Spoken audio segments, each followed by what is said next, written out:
Hello everyone, আসসালামু আলাইকুম। Welcome back to my channel hour ordinary days. আজকে রান্না করব চিংড়ি মাছ দিয়ে কচুমুখী। এই কচুমুখীগুলি প্রথমে আমি ভালোভাবে ধুয়ে নিব, তারপরে বটি দিয়ে আমি ভালোভাবে ছিলে নিব। ছিলে নেওয়ার পর একটু কুচায়ে নিয়ে তারপরে ভালোভাবে ধুয়ে নিয়ে আমি প্রেসার কুকারে সিদ্ধ করে নিব। এদিকে চুলায় আমি 3 টেবিল চামচের মতো তেল দিয়েছি, তার মধ্যে আমি পেঁয়াজ রসুন দিয়েছি।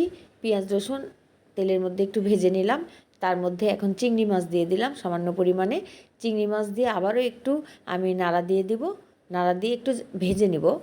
পেঁয়াজ রসুনের মধ্যে চিংড়ি মাছটা একটু ভেজে নিলে স্মেলটা ভালো হয়। ভেজে নেওয়া হয়ে গেছে, এখন আমি এর মধ্যে দিয়ে দিব লবণ, এরপর দিব হলুদ, তারপরে দিব মরিচের গুঁড়া। সব কিছু আমি ভালোভাবে নাড়া দিয়ে দেব। এই সময় পানি দিয়ে আমি মশলাটা কষিয়ে নেব। পানি না দিলে এগুলো পোড়া লাগে, খেতে ইচ্ছা করে না, তিতা লাগবে। এই জন্য পানি দিয়ে আমি সব কিছু ভালোভাবে মিশিয়ে নেব। এখন দিয়ে দিব ধনিয়ার গুঁড়া। আবারও আমি সব কিছু ভালোভাবে মিশিয়ে নেব। যতটুকু পানি দিয়েছি এই পানিটা পুরোপুরি শুকিয়ে গেলে মশলাটা ভালোভাবে কষিয়ে নেওয়া হয়ে যাবে। পানিটা শুকিয়ে গেছে, তারপরে মশলাটা ভালোভাবে কষিয়ে নেওয়া হয়ে গেছে, কালারটা সুন্দর হয়েছে। আর আমি কচুমুখী ছিলে তারপরে প্রেসার কুকারে সিদ্ধ দিয়ে রেখেছি, সেই কচুমুখী এখন এর মধ্যে দিয়ে দেব। কচুমুখী সবগুলি আমি দিয়ে দেব, দিয়ে ভালোভাবে নাড়া দিয়ে তারপরে এর মধ্যে আমি পানি দিয়ে দেব।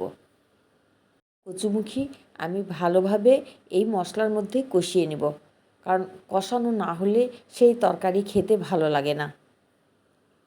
যে কোনো তরকারি যদি আমার মশলার মধ্যে ভালোভাবে কষিয়ে নিই তাহলে সেই তরকারিটা খেতে কিন্তু ভালো লাগে।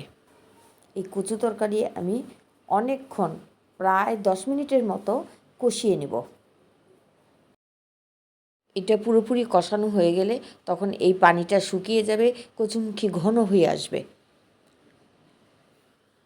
আর এই কচুমুখী কিন্তু অনবরত নাড়তে হবে।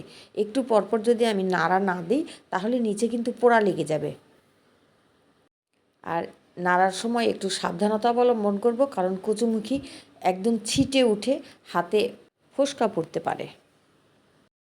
কচুমুখী বেশ কিছুক্ষণ কষিয়ে নেওয়ার পর এটা কিন্তু ঘন হয়ে গেছে। এখন এর মধ্যে আবারও পানি দিয়ে আমি বেশ কিছুক্ষণ রান্না করে নেব। এই কচুমুখী রান্না করতে কিন্তু 15 থেকে 20 মিনিট সময় লাগবে। পানি দেওয়ার পর আবারও আমি ভালোভাবে নাড়া দিয়ে দেব। নাড়া দিয়ে একটা ঢাকনা দিয়ে ঢেকে দেব, আর কিছুক্ষণ পর পর আবারও আমি নাড়া দেব। অনেকেই কচুমুখী খায় না, কিন্তু চিংড়ি মাছ দিয়ে কচুমুখী রান্না করে দেখেন, ভালো লাগবে। এর মধ্যে নারিকেল দিলে কিন্তু আরও ভালো লাগে। কেউ যদি মনে করেন কচুমুখিতে গলা ধরতে পারে, সেক্ষেত্রে এর মধ্যে আপনারা একটু লেবু দিয়ে দিতে পারেন।